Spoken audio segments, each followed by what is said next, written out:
Question का answer दीजिए, क्या हो सकता है। देखिए, कारण निम्नलिखित में से कौन सा एक अधिनियम है जो पहले पारित हुआ था, यानी अन्य तीनों की अपेक्षाकृत सबसे पहले पारित हुआ था।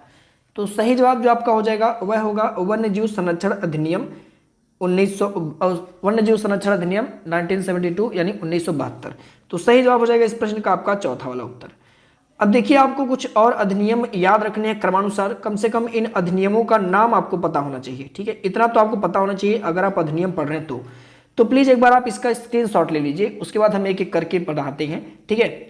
इनका आप स्क्रीनशॉट लीजिए, कम से कम 1990 तक कुछ अधिनियम के नाम आपको याद रहना ही रहना है। देखिए, सबसे पहला जो अधिनियम दिया हुआ है वह दिया हुआ है भारतीय दंड संहिता। कब लागू किया गया था? 1860 में। फिर इसी के 12 वर्ष बाद भारतीय साक्ष्य अधिनियम। देखिए, साक्ष्य अधिनियम है, ठीक है, कब? 1872 में। तो ये दोनों अधिनियम तो स्वतंत्रता से पहले ही हो गए हैं, ठीक है, क्योंकि 1947 से पहले तो स्वतंत्रता से पहले ही लागू हो चुके थे। दहेज प्रतिषेध अधिनियम कब लागू होता है? 1961 में लागू होता है। 1961 में एक और अधिनियम लागू होता है जिसका नाम होता है आयकर अधिनियम, ठीक है। तो दोनों अधिनियम एक साथ पढ़ के याद रखेंगे। दहेज अधिनियम भी 1961 में लगा था और आयकर अधिनियम भी 1961 में ही लागू किया गया था, ठीक है। अब देखेंगे उसके बाद वन्यजीव संरक्षण अधिनियम जो कि 1972 में लागू किया गया था, ठीक है। अब इसी के 2 वर्ष बाद कुछ और अधिनियम होते हैं, जैसे एक और अधिनियम जल प्रदूषण को लेकर के था, जल प्रदूषण निवारण तथा नियंत्रण अधिनियम, जो कि 1974 में लागू किया गया था। फिर यहीं पर देखेंगे आगे चल के कुछ दिनों बाद 1981 में एक अधिनियम लागू हुआ जिसका नाम था वायु प्रदूषण निवारण या नियंत्रण अधिनियम 1981, ठीक है, आप क्रम से याद रखिएगा। फिर इसी के 5 साल बाद यानी 86 में 2 अधिनियम लागू किए जाते हैं 1986 में। एक तो आपका स्त्री अशिष्ट रूपण अधिनियम और एक आपका पर्यावरण संरक्षण अधिनियम। तो ये 2 अधिनियम 1986 में लागू किए जाते हैं, आपको याद रखना होगा, ठीक है।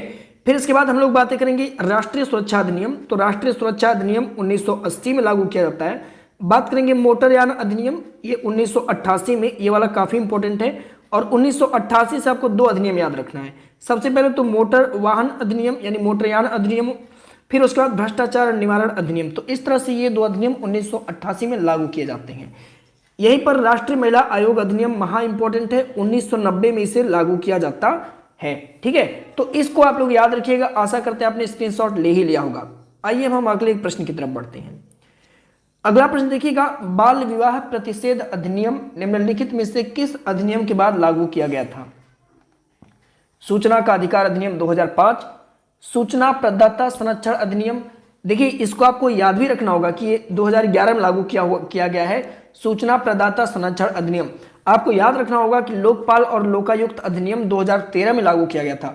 आपको यह भी याद रखना होगा कराधान विधि यानी संशोधन अधिनियम 2019 में लागू किया गया था। अब आप क्वेश्चन पढ़िए, कह रहा है कि इनमें से बाल विवाह प्रतिषेध अधिनियम किस अधिनियम के बाद लागू किया गया था? तो मित्रों, जो सही जवाब हो जाएगा वह होगा आरटीआई एक्ट यानी सूचना का अधिकार अधिनियम 2005 के बाद। क्योंकि बाल विवाह प्रतिषेध अधिनियम यह आपका 2006 में लागू किया गया था, तो 2005 के बाद है तो 2006 आएगा। तो सही जवाब इस प्रश्न का आपका हो जाएगा पहला वाला, ठीक है। अब मित्रों आइए देखिए, यहाँ पर आपको कुछ और अधिनियम याद रखना होगा। सबसे पहले 1990 तक हो गया था, 1993 में बना मानव अधिकार संरक्षण अधिनियम। फिर सन 2000 में आपका बना है सूचना प्रौद्योगिकी अधिनियम। फिर सूचना का अधिकार अधिनियम 2005 में। अच्छा, 2005 में 2 अधिनियम बना है, एक तो घरेलू हिंसा से महिलाओं को संरक्षण अधिनियम और एक सूचना का अधिकार अधिनियम। यहीं पर बात करेंगे बाल विवाह प्रतिषेध अधिनियम। तो मित्रों, यह 2006 में बना हुआ है। तो इतने अधिनियम का नाम आपको याद रखना होगा, ठीक है। हालांकि YouTube पर तो इन सबको लेकर के 1-1, 2-2 घंटे की वीडियो बनी है, तो इतना नहीं करना है यार। पिछले साल का प्रैक्टिस सेट देखिए, उसी बेसिस से तैयारी करिए। पूरा कलेक्टर थोड़ी ना बन जाना है हम लोग को, वकील नहीं बनना है। देखिए ध्यान से, वन्यजीव संरक्षण अधिनियम 1972 की संकल्पना के प्रादुर्भाव का कारण है। कहने का मतलब कि किस वजह से, किस कारण से वन्यजीव संरक्षण अधिनियम 1972 लागू किया गया था।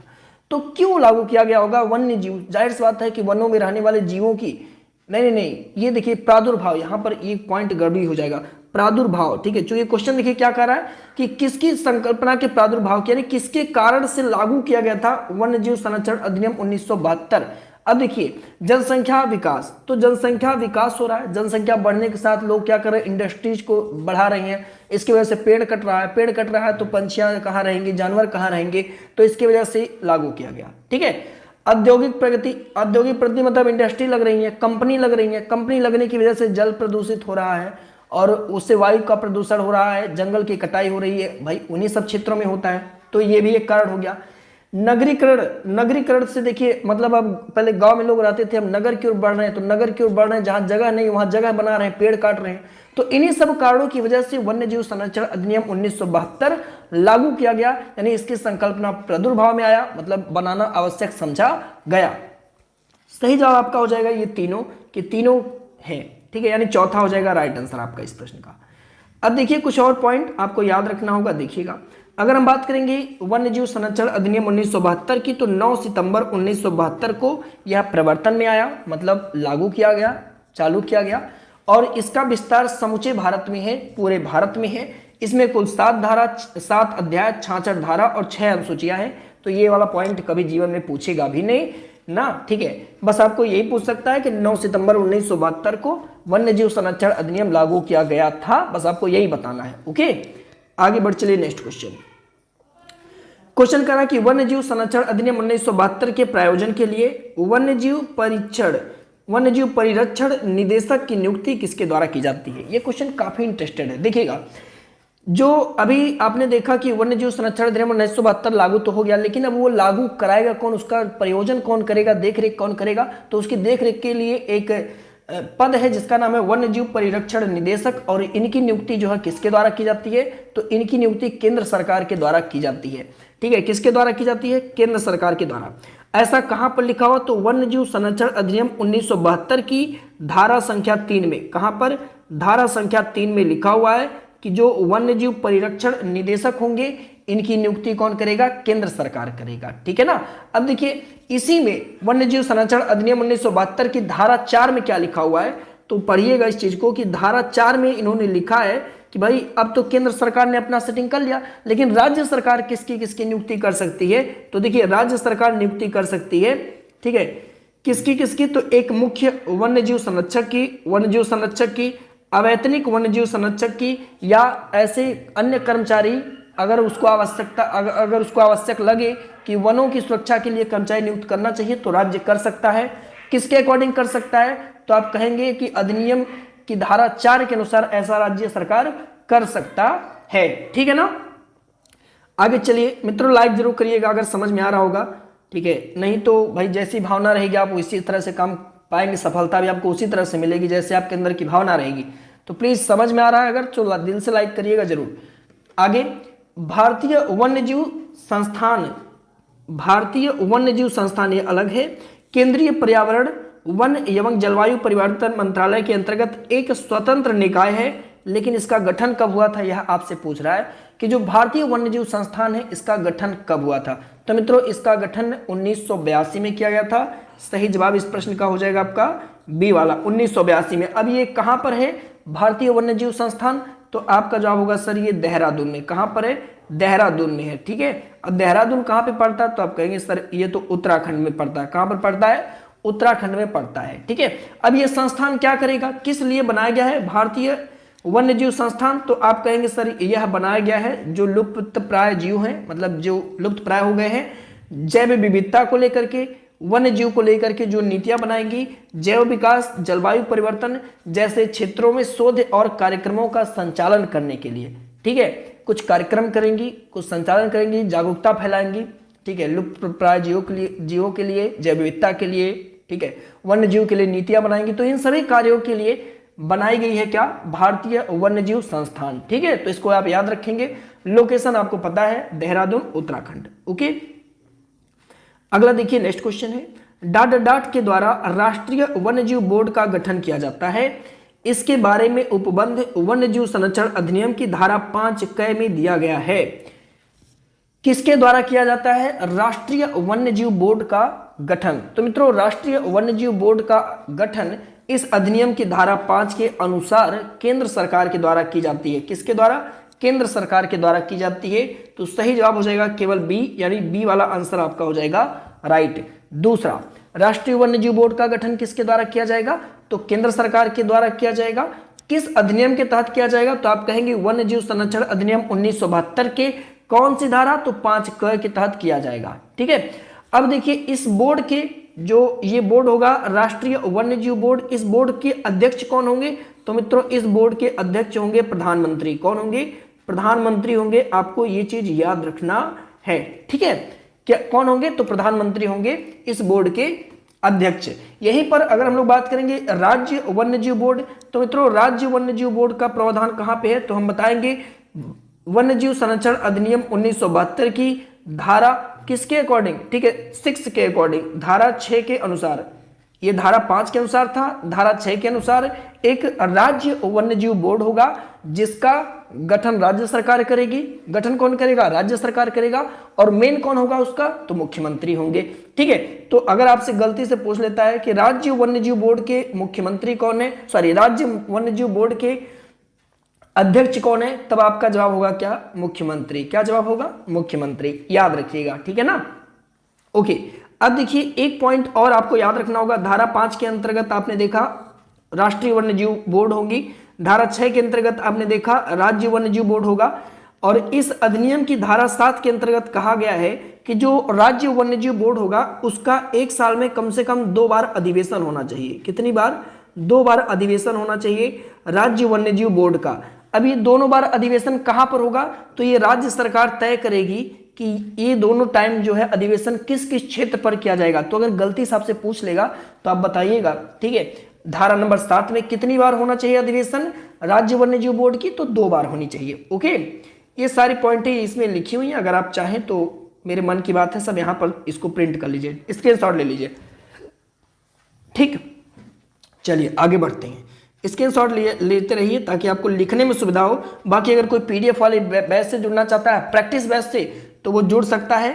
ठीक है, सिंपल सा है, 74 580 43 842, इस पर व्हाट्सएप करके आप जुड़ जाइए। ठीक है, 250 रुपये फीस है, अनलिमिटेड टाइम चलेगा, जब तक एग्जाम नहीं होगा तब तक प्रैक्टिस कराई जाएगी।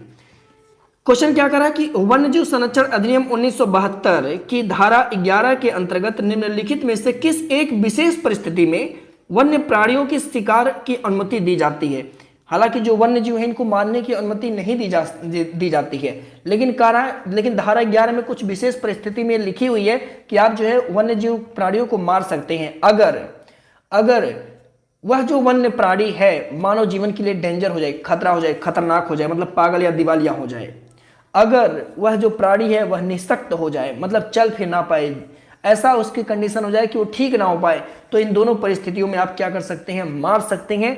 ऐसा अधिनियम की धारा 11 के अंतर्गत वर्णित है। तो मेरे मित्रों सही जवाब हो जाएगा 1 व 2 दोनों सही है, यानी सी आंसर इस प्रश्न का हो जाएगा राइट आंसर। ठीक है ना, कोई दिक्कत नहीं होगा।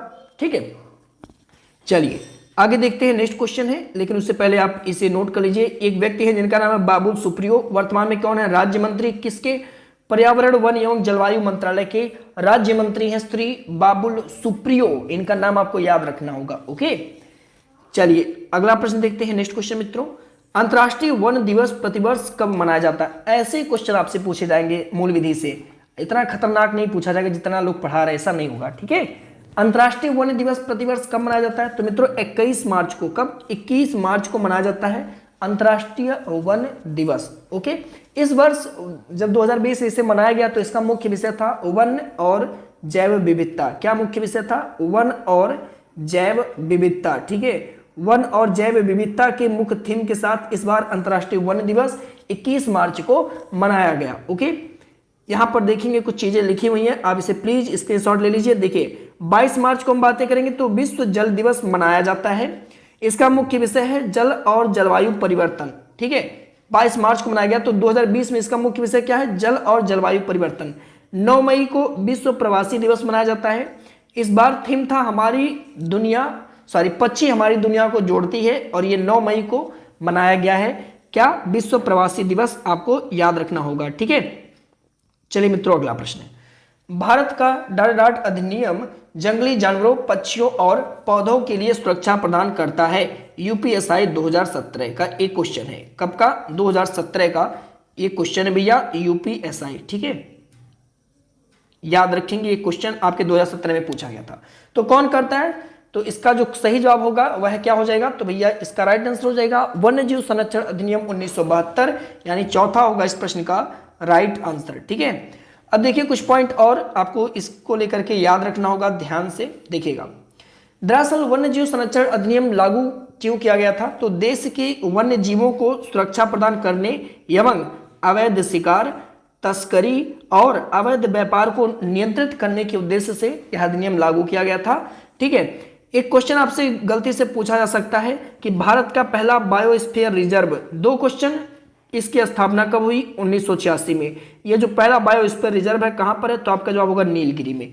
ठीक है, एक क्वेश्चन और याद रखेंगे, सिमलीपाल अभ्यारण्य लोकेशन कहां पे है, ओडिशा में। एकमात्र सेंचुरी जहां पर कश्मीरी महामृग पाए जाते हैं वह कौन सा है, तो आपका जवाब होगा सर दाचीगमा।